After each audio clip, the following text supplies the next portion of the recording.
Jai Sriram. Eleven Kusan பாகம் 8. சீதாதேவியை தனியாக காட்டில் விட்டுவிட்டு லக்ஷ்மணன் அங்கிருந்து புறப்பட தயாரானான். சீதாதேவி அவனை அழைத்தாள். நில் லக்ஷ்மணா.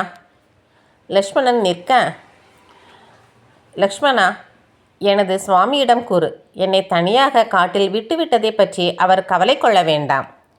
அவர் அவரது கடமையை பவித்திரமாக செய்ய வேண்டும். நான் அறிவேன், அயோத்தி மக்கள் அவர் மீது மிகுந்த நம்பிக்கையும் அன்பும் மரியாதையும் வைத்திருக்கிறார்கள்.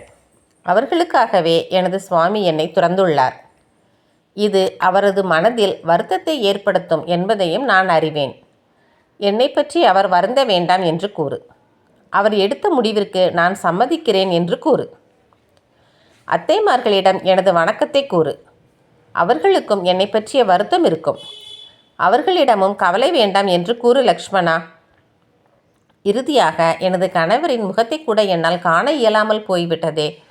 நான் எத்தனை அபாகியவதியாக இருக்கிறேன் என்று கூறினாள். அதனை கேட்டு சரி என்று தலையசைத்துவிட்டு அங்கிருந்து கிளம்பிச் சென்றான் லக்ஷ்மணன். சீதா அங்கிருந்த பாறை ஒன்றின் மேல் அமர்ந்து அழ ஆரம்பித்தாள். தன்னை நினைத்து, தனது நிலையை நினைத்து நொந்து கொண்டாள். தனது வயிற்றில் வளரும் குழந்தையின் அபாகியத்தையும் நினைத்து வருந்தினாள். அதே நேரம் லக்ஷ்மணனும் அழுது கொண்டே அயோத்தியை நோக்கி சென்றான். உங்கள் அனைவருக்கும் வால்மீகி முனிவரை தெரியுமா? அவர் மிக பெரிய முனிவர். அவர்தான் இராமாயணத்தை முதலில் சமஸ்கிருதத்தில் எழுதியவர். அந்த இராமாயணம்தான் வால்மீகி இராமாயணம் என்று பெயர் பெற்றது. சீதாதேவி எங்கு அமர்ந்து அழுது கொண்டிருந்தாளோ அதற்கு சற்று தொலைவில்தான் இருந்தது வால்மீகி முனிவரின் ஆசிரமம். அவர் அங்கு தனது சிஷ்யர்களுடன் வசித்து வந்தார்.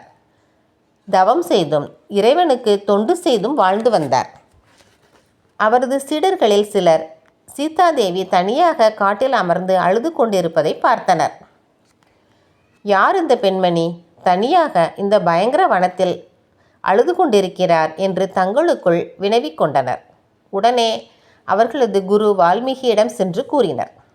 குருவே, யாரோ ஒரு பெண்மணி ஆற்றிற்கு மறுபுறம் தனியாக அமர்ந்து அழுது கொண்டிருக்கிறார். அவரது அருகில் யாரும் இல்லை என்று கூற, அதனை கேட்டு வால்மீகி முனிவர் சட்டென தனது இருக்கையை விட்டு எழுந்து தனது சீடர்களை அழைத்து கொண்டு ஆற்றின் மறுபுறத்திற்கு சென்றார்.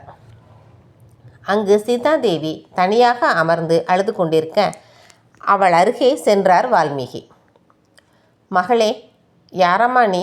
எதற்காக இங்கு இந்த பயங்கர கானகத்தின் நடுவில் அமர்ந்து அழுது கொண்டிருக்கிறாய்? உனக்கு துணைக்கு யாரும் வரவில்லையா? நீ எங்கே செல்ல வேண்டும்? எதற்காக அழுகிறாய்? காரணம் அறிந்தால் உனது கண்ணீரை துடைக்க நான் முயற்சி செய்கிறேன் என்று கூற அவரை நிமிர்ந்து பார்த்தாள் சீதா.